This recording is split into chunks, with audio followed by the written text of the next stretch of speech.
What's going on, guys? Kivox here, and I want to talk about the things that I do in combat that I think make it move a little bit smoother and a little bit faster.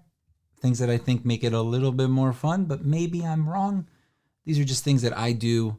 They may not work for you. So here we go. I'm all for playing in person, but nowadays, at my age and the way that my friends are, and some of them aren't even in the same country, most of them are not in the same state. So, that being said, we play on a VTT.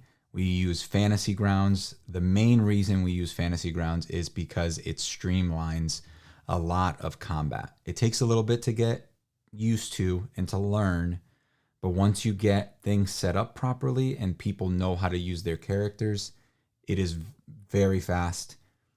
I know people like chunky dice and being able to throw them and then count them, but it takes away so much time, and you need to then have a smaller scale fight. Otherwise, you're fighting for 3-4 hours, which I've done that anyway, but it was a pretty epic, crazy, like would have been twice as long fight if we weren't playing on Fantasy Grounds. I don't have any sort of association with Fantasy Grounds at all. I've been using them for a while, and I've tried two other ones, and I was not a fan of how much they didn't do. I think that was the big thing, that they didn't do enough of what I needed them to do. There wasn't enough automation. It was mostly rolling die, giving you the number. Then the DM still had to subtract the health and do all of that. Fantasy Grounds streamlines a lot of that. You attack. You tell the player if it hits or misses. Obviously, you could just have it public so that they could see if it hits or misses. And then they do the damage. It automatically subtracts the damage or adds the heal, or does the half damage for certain enemies. So it's very streamlined. Once you have it set up, it's not the easiest thing. The other thing I like about it is that it is a one-time purchase. You buy it, you have it, you don't have to keep subscribing to it. I'm always a fan of that. I will pay a little bit extra. I think I paid like $200 for it, but I've had it for 6 years or however long it's been now. So I really enjoy it, and it just makes life so much easier. Anyway, that's the big one. That really streamlines a lot. Now, the next one is just continuing to keep the ball rolling. Sometimes players, especially when they're new to a character, or recently I was doing a one-shot where everybody was level 10 and most of them did not know their spells. So that was, or their like class abilities. So that was rough because everybody's trying to do their thing. It ends up taking 5 minutes for one character to finish their turn because they're like asking questions about, oh, how does this work? And then it's like, you should have figured that out. I mean, it's annoying because obviously you expect the players to read their stuff before. So that's a little bit on me not having, making sure that they know their stuff, and a little bit on them for not taking the time to, hey, I'm playing a cleric or I'm playing a sorcerer that has these abilities, but I don't know exactly. So yeah, that's kind of a thing. But a big one is just making sure that the thing keeps rolling. So if there's an NPC going after the player that's taking a little bit longer and they're far away, they're not going to interact with this player, that it's their turn. Do their turn now. While the player gets ready, do their turn. The other option is giving them a timeline, giving them 30 seconds to do their turn, or a minute. You want to be generous, give them a minute. If you're playing in person, flip over a timer that's about a minute. And when that's over, they pass their turn. They take the dodge action if they can. That's it. My previous DM kind of started off that rule, and I liked it because it did keep us on our toes. Granted, things do change from turn to turn. You think that enemy's still going to be there, so you're preparing to attack it, but then the other guy takes him out. So now you got to worry about the other guy over there. But now you're not going to do the same thing anymore. So now you got to figure out what you're going to do. So my big thing is just try to get the players, and if you are a player, try to just have something ready and then have a backup. I'm going to cast Fireball, but if they die, I'm going to cast something else over here, and just have a backup. Make sure that the players start thinking about stuff like that and have a backup and push them to hurry up. You got to realize you're in the middle of combat. Things have to be done fast. You don't have time to sit there, and you already do have time because you have all of the other minutes from everybody else's turn and all the NPCs that are playing. So you have enough time. You should be ready on your turn, and then it takes away from the melee characters because they don't have usually as many options. So they're just sitting there waiting for their, melee, their 3 attacks or 2 attacks, whatever they're going to do. And then their turn is over. And then they have to wait for the wizard to cast 3 spells because somehow they figured out, they got their wand, then they got their bonus action, then they got their class ability. And it's just like, it just takes too much time. So just keep the ball rolling, keep them on their toes, just keep it going. And if they take too long, just let everybody know.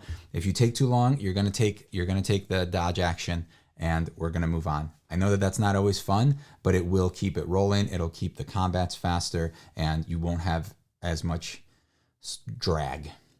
Now, the other one, when it comes to that as well, is rules, right? So sometimes you don't remember the rules or somebody doesn't understand the thing. So you could have a dedicated rules lawyer, rule guy, rule girl, ruly. So that's what I recommend. Find the person that likes the rules the most and is the most just always talking about oh, it's actually because of this, and give them something to do. Now, if a person's like, oh, I don't know how grappling works, how does grappling work? You could just say hey, John, could you look up grappling rules for us while we do this over here? And then that person goes and Googles it or looks it up in the book, reads it out to everybody, and then you're good. As a DM, I would not recommend, at least I don't like doing it. I would not recommend doing that, taking time, stopping everything and starting to look it up, unless the players are then role playing something and they're trying to figure, and they're just talking to each other and stuff, and that's fine. So then you could take the time to look it up. But having a rule guy, a rule person is just a good idea in my opinion, and that's what usually we have. You could always do the other thing is just make up the rule as you want it right now, and then have somebody else or then look it up later and figure it out. But I prefer to just take a quick pause, and if they can't find the rule, then we just figure it out. We just do that anyway. But if it's something simple like a grapple, just make something up. But if it's something that's going to really change the way the game is being played, then I would say, or what's going to happen next, it's a huge moment. Take the time to look it up really quick and just see what other people are doing. That's a big one because it can really affect the next stage of the game. And then just make sure if you're making it up, the players also know that, hey, these may not be the correct rules, but this is how we're going to play it right now. So one of my favorites to keep combat fun and exciting as well is not showing the players their death rolls, their death saving throws, because one, they wouldn't really know. They are pretty much knocked out at that point, right? They're on the ground, bleeding out, whatever. They don't really know what's happening. Now, the rest of the party definitely wouldn't know if that person on the ground 40 feet away from them is still breathing. They would not know. So what I tend to do is keep all of my rolls for that secret. And I don't even tell the player. Granted, some people like to roll, but if you want to do that, you can have them roll. You can even have 3, if you're rolling in person, you can have 3 D20s. Or no, it would technically be 5. You could have 5 D20s rolled, and you can even have them roll right away and then know how long it's going to take them. But the simple way is just have 5 D20s, have them every time they get their round to roll a save, they drop it in behind the tower or something, or in the tower or behind the screen so they can't see if you're playing in person. And then you just save them right in front of you or you could just have them roll 1, mark it off, whatever. My main thing is don't tell them what they roll, because one, players meta. It's impossible that they don't. Even the best players, they're like, oh no, we can't lose John. I don't know why it's always John, but we can't lose him. But he already has 2 good saves and 2 bad or fails. He has 2 saves and 2 fails. So or two saves and 0 fails. So he's doing pretty good. Unless he rolls terribly for the next 2 rounds, he's probably going to be safe. So let's just give it another round to see what happens. If he fails again, I'll heal him in the next round. So no, don't let them do that. And just take away their option to cheat. That's my homebrews are always to take away the option for people to cheat. try to adjust that, because sometimes they're not doing it on purpose and they can't help it, or they're just like, oh, I'll just cheat a little this time, you know. And I've done that before, and I feel bad about it. All right, but you can't help it. I'm just saying, you can't help it. You're gonna do it, and so just try to avoid giving the chance to do it. That's the big one. So just hide the saves. Do all 5, even if they are stable and lying there, not dying anymore. After that third roll, have them roll the next 2 saves, because it would be a total of 5. The max saves that you can do is 5, because it could be 3 successes and then 2 fails, or 2 and 2, and then the last one that will determine. So just keep that in mind, and it makes it so much more exciting. Also, it makes the other party members like, I gotta go check on John. Like he just went down. I gotta bring him up. I don't know if he's gonna die. So just try it. Just give it a shot. It adds so much tension and so much more excitement, I think, to combat. The other option is you just roll it for them and don't let them know. Also, don't let the players talk to each other when they get knocked out, because then it's like, oh, I'm gonna check if he has a potion in his bag or something, and then the other player that's down is like, oh yeah, no, I do. You can use that. And it's like, well, dude, you're down. Like, they were going to use an action to try to find something. And it's just, turn off their camera, mute them. Don't let them say anything. And if you want to be like, if you're going to do that and they're good, then you could just, you can actually show them if they're dying or not. But I think it's more exciting to have the party find out together. Speaking of dying and stuff, so make sure that the party members know what kind of enemy that they're fighting. So a good example is they're fighting, I don't know. They got into a fight with a merchant, right? And the merchant is fighting and beating them up and stuff. They pretty much know what they're going to get into. They know that this guy's not going to be like, a murderous intent. And like, if he knocks the player out, he's not going to then pull out a knife and start stabbing him or something crazy. So you know that. Now, if you're fighting an assassin, you know that an assassin knows how to take somebody else out, right? So you know that they're going to attack them, and then if they go down, they're probably gonna take them out. If they have another action, they're probably gonna use that action to finish them.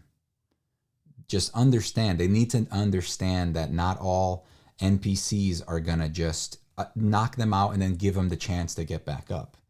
So I think that makes it more exciting to know that certain enemies, like, oh, if I go down in front of this dragon, he's probably just going to rip me apart. He's not going to just leave me there to die because I fell over, unless he's an idiot. But yeah, just make sure they know that. So usually I start off the fight, or I start off weaker enemies that aren't that smart. And then once they move on to like more humanoid enemies that are more, it's not just like a random creature. It's more of an intelligent creature that knows like, oh, I'm going to go after the healer, take out the healer and take them out so that there's no bringing them back once we take out the healer. Because you got to realize a lot of these people that they're fighting are fellow adventurers or other people that are also good at fighting, and they've been doing it forever. They know the rules. So do that. And while we're talking about enemies, a big one for me is knowing how to adjust or alter the combat and or enemies realistically. So when you're going into a combat, unless it's like something that you're just coming off of the top of your head and you didn't plan that ahead of time, but if you're going into a combat that they're fighting one big guy, maybe some lieutenants, and then some weaker guys, have their abilities set up, but also have some alternatives. So if you feel like the combat, you underbalanced it or overbalanced it. So if you feel like you just did a bad job, just have an alternate before enemies even start attacking. So usually what I'll have is I'll have an idea of, okay, this guy gets 2 attacks. It's 1d6 plus 4. Okay, cool. And it's a plus 6 to their attack.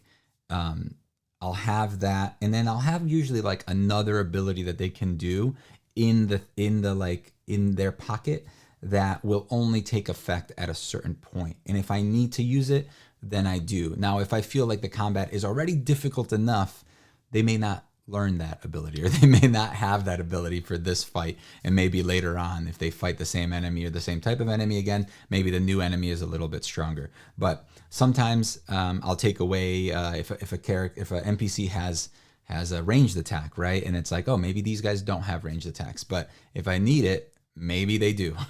Just because it kind of gives you a little bit more flexibility with the combat, so that then you can adjust it to make it more fun. Now, if your goal is to just make the party have like just an easy time, then obviously you could just lower their damage a little bit or lower their things.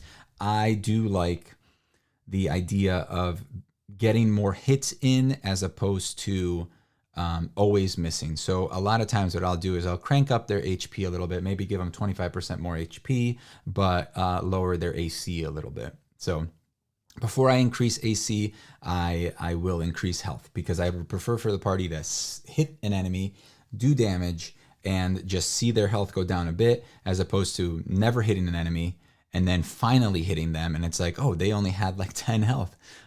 Because it's more fun to hit more often than to miss all the time and then occasionally hit, and it just takes away. Obviously, some enemies will be really strong, have both a lot of health, a lot of thing. I try to not adjust the health on the fly unless I didn't realize that this creature only has 80 hit points or 50 hit points, and they're fighting level, and he's supposed to be a CR 10 or something like that, because that's crazy, because like that's just what the hell kind of I don't even think wizards have that low of a health. So just be aware of that, and when you start the combat, you could always check, and then there's always the whole minion thing, which is great, a great Colville thing that he explained, and I love that. And recently they were fighting some minions, they were skeletons, and every round they would just come back to life.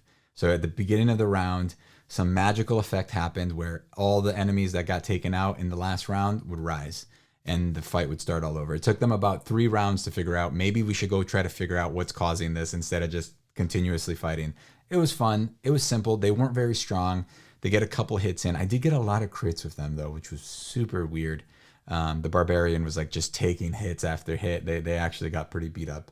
But I think those are some easy things to incorporate in your combat that will help you maybe make it a little bit more fun, a little bit faster, a little bit more streamlined, a little bit easier for you as the DM. And then if you're a player in here, maybe just keep those things in your head too if you ever plan on DMing. It's just something that it's an ebb and flow. It's a give and take. It's trying to read the room and adjust for the way the room is reacting to things. Obviously, one thing I try to avoid is just giving the enemy a bunch of hit points or just adjusting the hit points on the fly. Just don't do that. I'm not a fan of that. Obviously adjust it. If you're going to adjust it before combat starts. Don't adjust it they hit the enemy for a lot of health and you're just like, oh yeah, they just have a lot of health now. Like, it's just like, if they get a big hit in, if that paladin did 80 something damage, and just let it hit, man. It's super epic. It's one of those memorable moments that character will probably always remember. Like, man, that was dope. Hope you guys enjoyed. I hope this helped somebody out there. So if you have things that help you out or that streamline your combat, let me know. If I find that they're different enough from what I do and some cool ideas, I will make another video about this, including your guys' suggestions for things. Also, if you have any video ideas for D&D related videos, let me know in the comments, because I am looking for more stuff. I have a list of the videos that I want to do, but I would love to do things that you guys actually want to see and you guys are more interested in. So I think that's about it. So thank you guys for watching. Leave a comment if you liked it. Join the channel if you want as a channel member, if you want to support the channel, or you can join on Discord, or not Discord, Patreon. Yeah, I'll see you guys in the next video. Bye-bye.